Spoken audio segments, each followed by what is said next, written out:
Jangan lupa like, komen, dan subscribe channel YouTube TVRI Bengkulu dan nyalakan lonceng notifikasinya.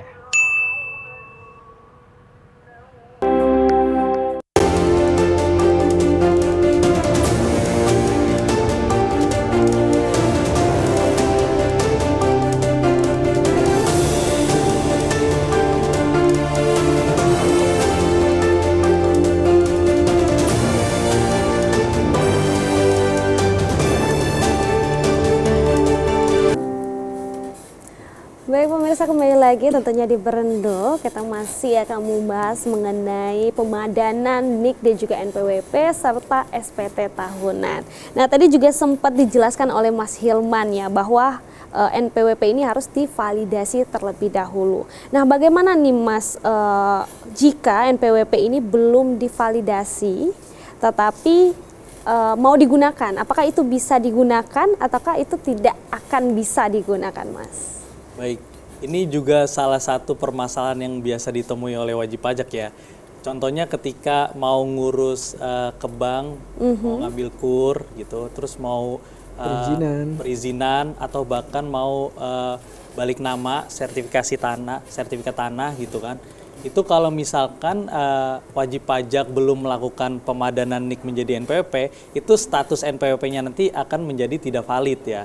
Akan menjadi tidak valid sehingga proses administrasi di sananya akan tertahan gitu, di mana wajib pajak biasanya diminta oleh yang bersangkutan, misalkan contoh pihak bank ya, itu harus mendatangi KPP Pratama terlebih dahulu untuk melakukan validasi ya. Biasanya itu kendalanya karena belum melakukan validasi atau pemadanan NIK menjadi NPWP-nya seperti itu. Dan juga terkait SPT tahunan juga itu bisa menjadi penghambat juga Mbak, selain dari pemadanan NIK NPWP ini. Benar sekali. Ketika belum dilakukan ya. Ya, ketika belum dilakukan pemadanan NIK atau bahkan pelaporan SPT itu nanti statusnya akan menjadi tidak valid. Tidak valid. Ya. Benar sekali. Dan ini juga apakah bersangkutan dengan identitas yang berbeda tadi? Apa tidak? Jadi memang kalau untuk NPWP ini kan kita tadinya kita punya dua nomor nih. Benar. Ada punya nomor NIK di KTP sama ada nomor NPWP. Kalau kedepannya di mana NPWP akan bergabung dengan NIK, maka kedepannya itu yang digunakan hanya NIK saja. Tapi kalau kondisi sekarang karena memang kan masih sambil jalan ya ibaratnya, itu nanti yang berlaku tuh dua-duanya masih berlaku.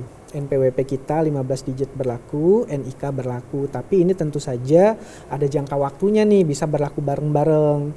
Jadi jangka waktunya sih 1 Januari 2024. Cuma mungkin nanti pemerintah akan melihat nih apakah nanti akan diperpanjang atau tidak.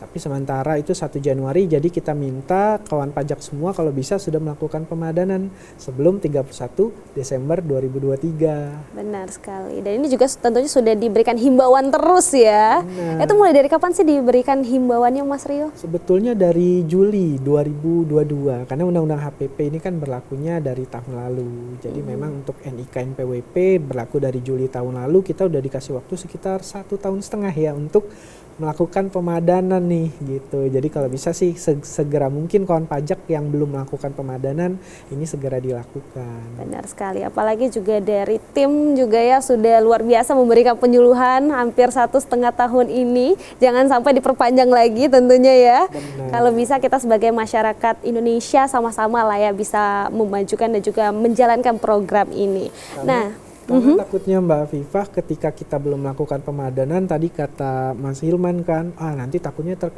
terkendalanya di mana? Karena DJP kan kita ada kerjasama dengan berbagai instansi lain seperti perbankan tadi, perizinan dan lain-lain.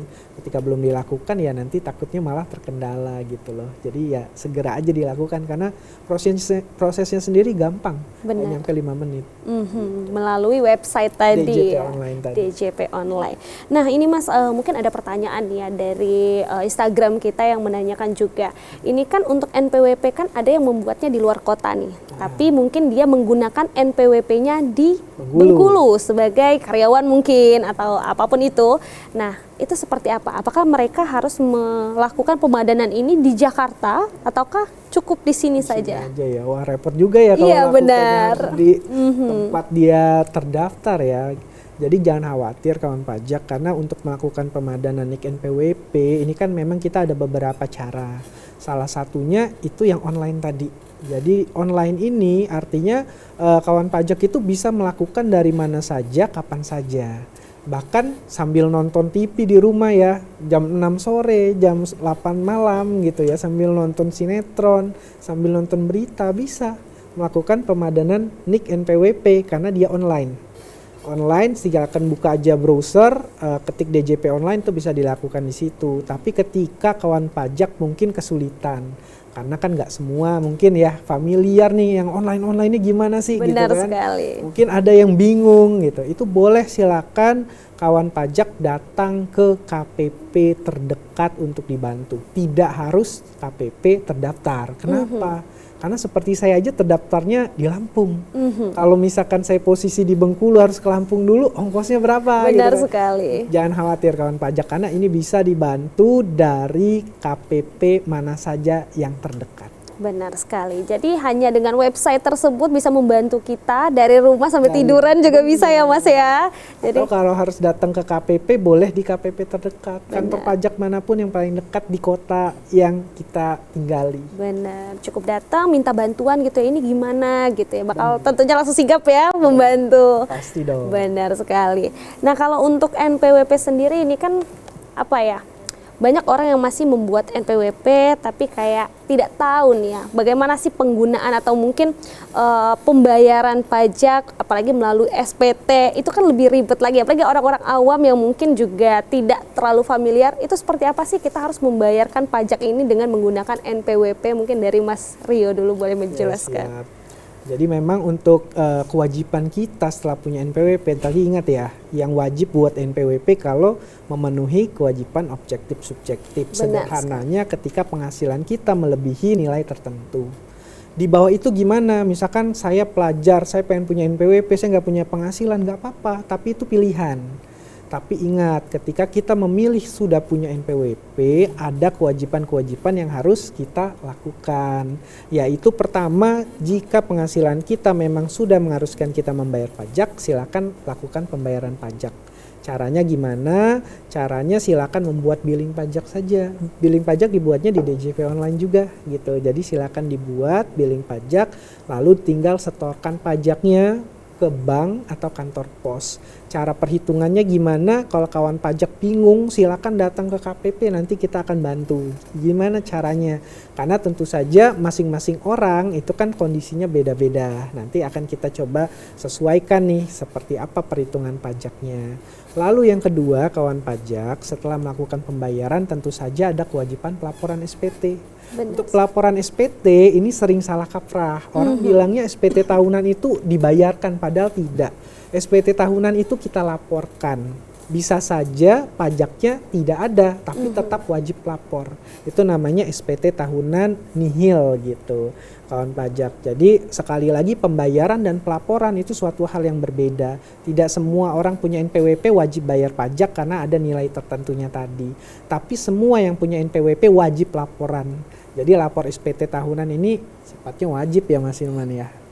Benar, untuk melihat ya seperti apa kita penggunaan NPWP selama 1 tahun terakhir. Benar, penghasilan kita sebetulnya berapa, apakah kena pajak atau tidak gitu loh. Kalau kita hitung kita merasa tidak kena pajak nggak apa-apa, tapi laporannya harus disampaikan supaya kami dari DJP tahu, oh iya yang bersangkutan memang tidak perlu bayar pajak karena penghasilannya hanya sekian gitu. Benar sekali, karena banyak nih masih masyarakat yang takut banget nih sama NPWP, sama SPT tahunan itu kayak, aduh takutnya membayarnya, bobok gitu bener, takutnya tuh kayak, wah tiba-tiba bilnya langsung sebanyak itu, padahal nggak seperti itu ya Mas Rio ya. Ada hal-hal yang harus kita perhitungkan terlebih dahulu. Jangan pernah khawatir, laporan dan juga tagihan itu berbeda ya Mas Rio ya.